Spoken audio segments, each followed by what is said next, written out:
Everyone loves a good needle drop in a movie. That moment where picture and sound coalesce to create that unforgettable moment. Of the many reasons Goodfellas is lauded as a masterpiece, the fact that it's chock full of these exact moments is no small part of that. Whether it's the blaring horns of Tony Bennett's Rags to Riches, introducing the audience to the world of organized crime, or Cream's ominous guitar riff on Sunshine of Your Love playing while Jimmy Conway decides to whack Maury. But perhaps the most interesting thing the movie does with music is use one of the most popular songs of all time, but recontextualize it in a way no one had thought to do before. We speak, of course, of Layla by Derek and the Dominos, but interestingly, probably not the part you're familiar with. As with many Martin Scorsese films, Goodfellas forgoes an original score. It instead blends music together that feels as though it was intently written to grace the visual machinations of Scorsese. What would Henry's drug-fueled mania and paranoia feel like without Harry Nilsson's Jump into the Fire? What would slicing garlic with a razor blade for a prison tomato sauce feel like without Bobby Darin's Beyond the Sea? I'll be the first to say, I didn't know most of these songs before watching this movie, but when a moment in a film is so potent, so alive, everything associated with that moment, including the accompanying music, becomes inextricably linked. They're forever associated with each other. The music is all used in a non-diegetic fashion, but it's almost as if it's the soundtrack that plays in the characters' heads while they do what they do on screen. So when you hear that they got the rights to one of the most popular rock songs of all time, but they don't even use the rock and roll part of the song, there has to be some significant reason for that exclusion. Everyone knows the iconic riff.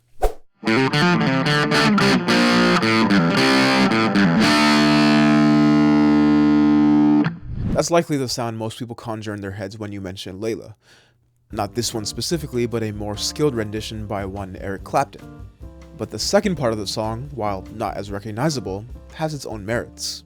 Referred to as the piano exit, this section of the song is known for its marked departure from the explosive rock sensibility from the beginning of the song. It's characterized by its haunting piano melody that signals a shift in tonality, a change in mood.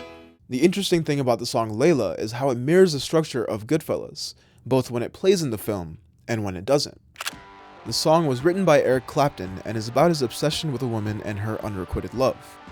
The first part of the song embodies this with its scratchy, emotive singing, rhythmic drum beat, and of course, the now iconic guitar riff. And though the explosive first half of the song doesn't play in the film, it almost feels like it perfectly embodies the energy from the first half of the film.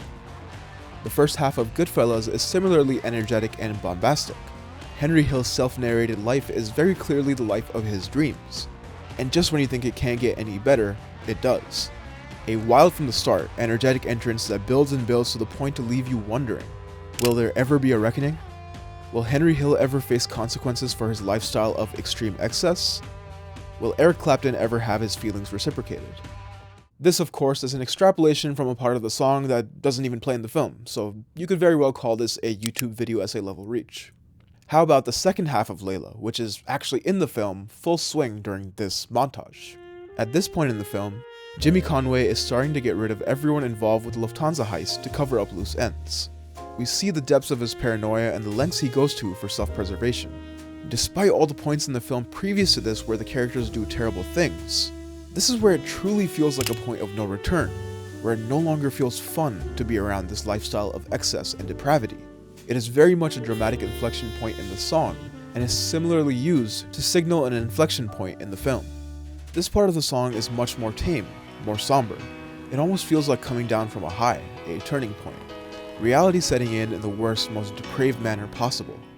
It's at this juncture that we arrive at a point of reckoning. It's at this point that we begin to wonder how valid our previous feelings were.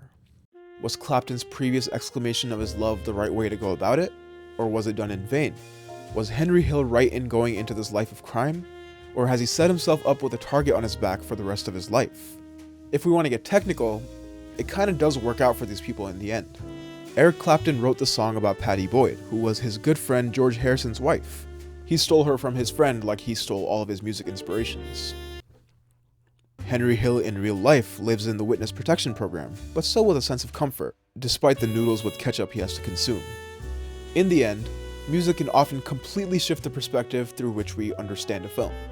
It can accentuate the emotion in a scene, or alter it to something that wasn't even intended. But when dealing with a Martin Scorsese needle drop, You can bet the intentionality and purpose are as certain as Jimmy 2 times going to get the papers, get the papers. Get the papers, get the papers. Everyone knows the iconic riff.